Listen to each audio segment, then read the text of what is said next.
Hey, what's going on, guys? Welcome back to the channel. Today's video, we're going to be taking a look at a seriously awesome battery-powered chainsaw for off-grid camping, truck camping, all kinds of activities. Stay tuned because this is seriously no gimmick.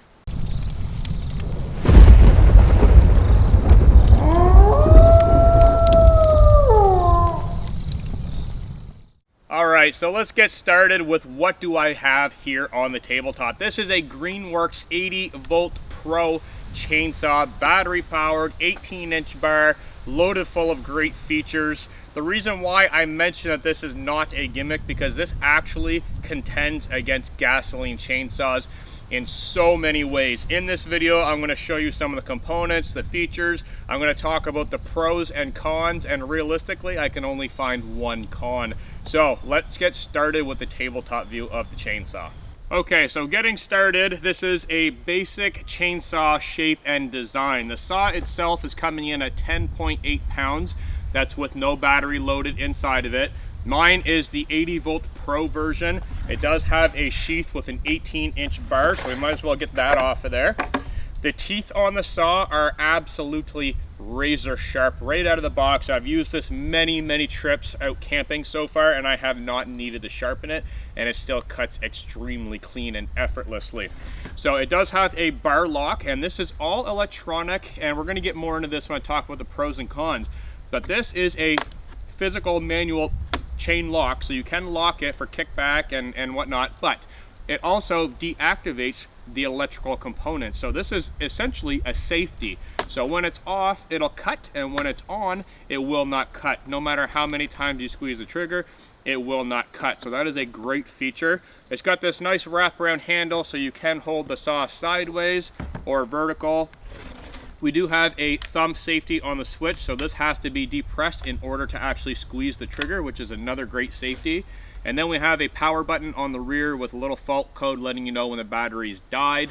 On the top, we do have a very large battery compartment, and these are all lithium batteries, I will mention that. So today I actually have a 2 amp hour battery. There are more batteries available in a larger size up to a 5 amp, and they stick up a little bit taller. That's the only difference in size, but the capacity is much greater. Moving over to the rear of the handle, they've cleverly hidden a tiny little tool in the back, which actually stays in there really well. And that's to help with tensioning the chain and the bar, which is very nice to have. And it just slides and locks right back inside of the handle. Give you guys another look at this side. We've got the 2 bolts to loosen off the bar, and then we have a slotted screw to tighten it in. So it's a very simple tightening process. Anybody can do it, very simple. Give you guys a look at that side of the saw. Moving back over to this side, you'll notice that we do have some teeth down here, which really help digging into the tree when you're cutting to prevent kickback, as most chainsaws do have those.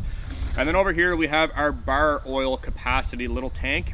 It's really neat because it's clear. So when I fill it up, I can actually see how much bar oil I have inside of it. And the oiling system on this saw works incredibly well. I'll give you guys a look at that later on. The oiler hole is up here, and it does a very good job at keeping that bar lubricated and cutting very nice and smoothly. The handle is rubberized. All in all, it is a very nice chainsaw. It does not feel cheap. It does not feel plasticky. And like I said, I've been using this a lot, guys, and it has absolutely changed me. I have actually sold my gasoline chainsaw after purchasing this. So let me show you guys a little bit of the saw close-up detail, and then we'll talk about the battery, the charging, and then we'll talk about how to get it working, and then we'll start cutting some wood. So here's a close look at the bar oil tank. It's a simple unscrew plastic cap. Now I apologize, the saw is dirty as I have been using it, but very simple unscrew cap there, and you guys can see that there are markings on the tank. Right now I'm at about half. Here we've got a close-up look at the on-off switch. It also has an LED indicator light and a fault-out light, so when the battery dies, this will flash, and the saw will actually give an audible beep so you know it is time to change batteries or charge. We then have this little thumb safety button, which has to be pressed in to work the trigger. So you guys will notice that it is a pressurized switch, which is a very great safety feature. Alright, so moving up here, we can see we have 1 nut, 2 nut, and then a slotted screw in the center. That screw corresponds with the tool, and these nuts correspond with the tool provided, making this easy to adjust the tension on the chain and the bar. Having a look at the bar, I've got the 18-inch Greenworks Pro bar attached with a very, very sharp chain, making cutting larger pieces of wood effortless. Having a closer look at these log spikes here, which really dig into the firewood that you're cutting and prevent kickback, I would like to see these sharper because these are rather rounded off. I'm actually going to be removing the bar and sharpening mine to a very, very sharp point just so they dig into the log, but I have not had any issues with the way that it is right now. And up top we have the battery compartment with a little rocker switch to disengage the battery once it is locked in. And it's a very, very large size, fitting 2 different size batteries, a 2 amp or a 5 amp. Okay, so after having a fairly detailed look at the saw and some of the features, we're going to talk about a little bit more once I show the demonstration of how to power up the saw. I want to talk about the battery. So today I have 2 batteries with me. They're both the 80 volt Pro line. These are the 2 amp hour batteries. I have one that is fully charged and I have one that is partially charged. I've done that on purpose because I want to show you some of the faults in the saw, and I want to show you the battery indicator on the top as well. The 5 amp hour battery, if you do happen to grab that one, the only difference is it's a little bit taller, so it does stick out at the top of the saw a tiny bit. We're talking maybe 1.5 inches to 2 inches. It doesn't affect the saw at all, but these are coming in at about 3 pounds. So once you load a battery into the chainsaw full of oil, it is basically the exact same weight as a gasoline chainsaw. So it's not any heavier, it's not any lighter. Effectively, it's about the same poundage, but these are incredible. The only thing with these batteries is they are expensive, as most lithium batteries are expensive. However, they last a very, very long time. And more on that in just a moment. I also have the battery charger. This comes with the saw and the battery. If you purchase that kit, you can also purchase just the tool and then buy external batteries as you need. So this charger actually has a base and a cooling fan inside of it. You can mount it to a wall. It's got 2 screws there, or you can just put it on top of a desk like I do.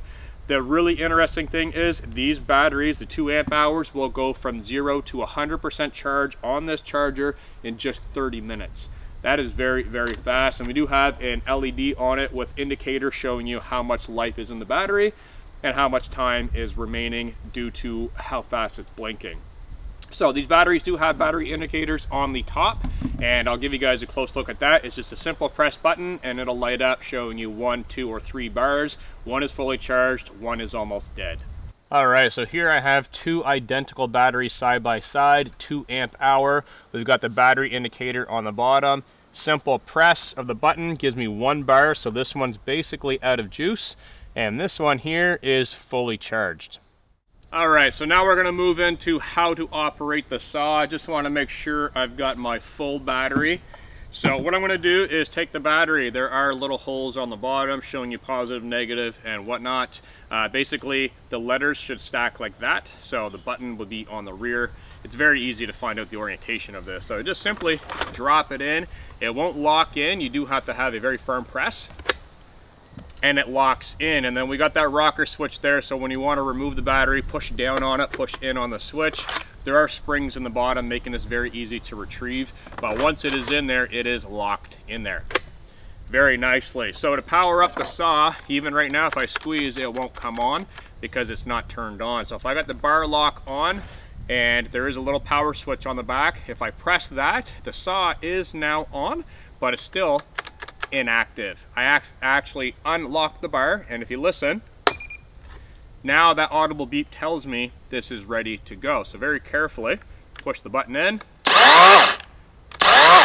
and we've got power. So if I do happen to lock that, I now have no more power. So turn it on and off simply on the back, basically right where your off switch would be on a gasoline chainsaw. It's very easy to find, and that is a great safety feature. I love how it locks out like that, making this extremely easy to operate.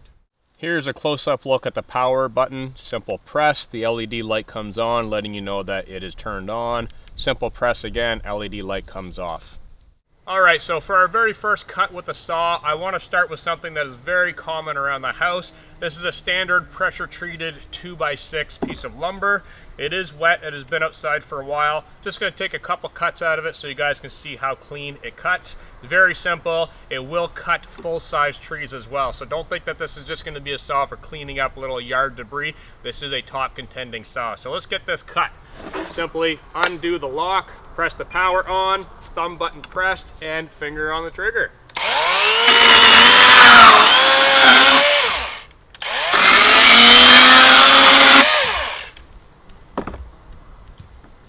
as you guys can see, that is nothing for the saw to cut through. Alright, so after cutting that 2x6, I have two different pieces of hardwood. This is very, very dense oak, and this is very dense maple. This one's probably about 4 inches in diameter. This guy's probably about 6 to 8 inches in diameter. We're going to see how well it cuts on both of these.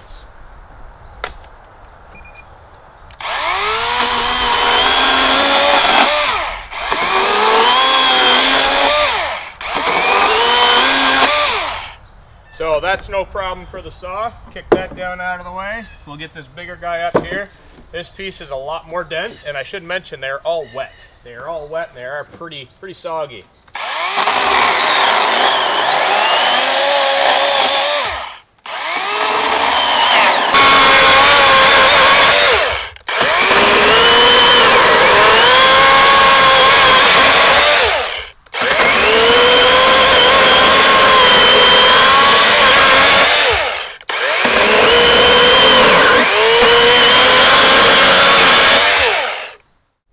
So that's pretty simple stuff so far. We went through that hard oak like nothing. Got some nice little pucks there for the wood stove while out camping. Now I've got two very large pieces of wood here. These are extremely dense hardwood. Again, going with the oak and the maple. These are very, very large and heavy. This is typically what you'd find on the road falling across the trail. Trees that came down in the wind. These have been outside for a very long time, and we're gonna cut each of them on the ground. Now where they're so short, I'm gonna have to place it on the ground and kind of just cut at it that way. Unfortunately, I don't have any trees in my yard that need cutting, so these will suffice. So let's give these a go.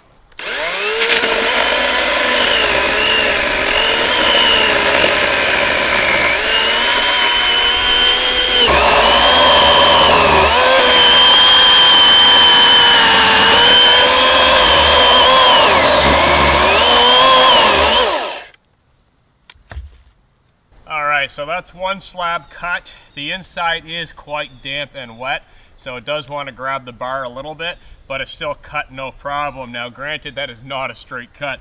It is very difficult to cut this straight where it's so short, and I'm trying to keep it away from my foot, but that aside, it did cut no problem. Let's move into our next piece of wood. This guy is equally as wet, and it's a little bit smaller. Peel some of this bark off, give you guys a look at how it cuts that.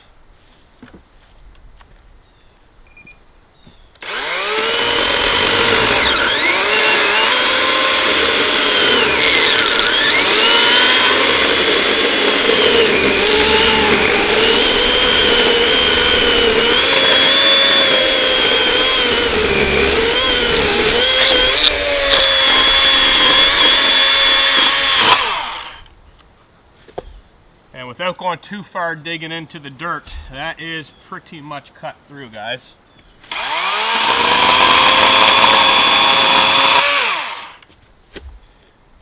So that right there is some extremely dense hardwood. This guy's a little bit drier actually, but without digging too much into the dirt with the chainsaw, that is a good cutting saw. Alright, so looking up at this oiler hole right here, I'm going to run the saw and you guys will see the oil come out. It does distribute the oil very nice and evenly. This will be a little bit loud, but keep an eye on that hole.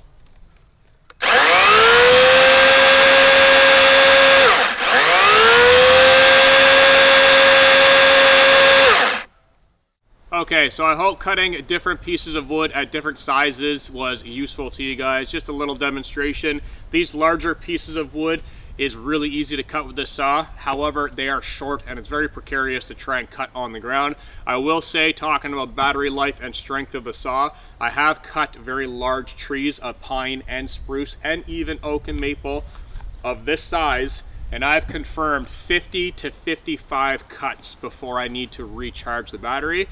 They are claiming you will get 65 cuts on a piece of 4x4 pressure treated lumber. So I gotta say that they're pretty accurate with their cuts per battery charge, and that's on a 2-amp battery. The 5-amp battery, I believe it's 150 cuts that they're claiming on a 4x4 pressure treated piece of wood. So the saw does have power and it does cut very, very nicely. Now, pros and cons. I'm going to talk about the con because there's only one that I could find with this, and it is that you cannot use these out in a pouring rainstorm for obvious reasons. It's electrical. However, I have used it out in a light to medium rain, and I have had no issues. Now, moving into the pros, there is a very long list, and I think you guys have already probably seen some of the pros. Let's talk about that. Okay, so let's talk about the long list of pros with this saw. First off, it is electric. It has a brushless motor inside of it. That motor is going to last a very long time, but it does run on batteries. Batteries are very easily recharged out in the backcountry for most people who are going to be out there with a camper, a truck, whatever you got going on. Me personally, I have battery units and solar panels on my truck. I could charge one of these batteries up, no problem. Also, you can simply plug in the charger cable into your vehicle and charge a battery in 30 minutes. So that is a huge plus. What that means is there's no gasoline to lug around. There's no mixing of fuel for a two-stroke motor. There's no dirtiness or gasoline spills. When you're operating this, there's no exhaust. You're not breathing that in. You're not smelling like dirty old chainsaw. You don't have to worry about spilling gas on yourself and then bringing that into your house or your trailer or your camper or whatever. These operate very quietly. You'll notice I wasn't wearing any ear protection. That means you're not going to hear a chainsaw way off in the distance, miles away. You're not going to scare the wildlife. You're not going to bother other people that are in the area. Very, very nice, quiet chainsaw. One other thing I'll mention is there's no idle time. So when I place the saw down, even though it's still turned on, I'm not burning any energy just like a gas chainsaw would. There would be idling, so it would still be burning fuel, which is chewing away at your fuel source. Another thing is that these saws are really, really comparable in weight, so it's not taking up any extra weight or any size, and you can swap out for a larger bar or a larger chain, or a shorter bar and a shorter chain. So these saws are really, really great, and I have to say, for me, recharging a battery in the backcountry and not having any smell of gas in my camper or in my truck is absolutely incredible. Another thing is when you want to use it, it is on right away. You don't have to prime it. You don't have to put the choke on, crank to get it to start. You just simply drop in a battery, press the button on, off you go. And this electric brake here, essentially it is an electric brake. It kills all the power. So once it's off, it's ready to go. And when it's on, it locks out the circuit so it will not cut. The vibration on these saws is incredibly minimal compared to a gasoline powered chainsaw. I can use this all day long and not have any issues at all. So all in all, the saw is really, really great. I do enjoy it. This is from Greenworks 80 Volt Pro. And I really do enjoy it, guys. Let me know in the comment section what you guys think. I believe going forward in the future of basically our planet, everyone is slowly switching to electric. We see trucks coming out, cars. I mean, the battery technology is getting better every day, and this is definitely not a different situation. The chainsaws are getting very strong and very practical. So let me know in the comment section what you guys think. That is all I got for you today. Peace out, and I'll see you in the next video.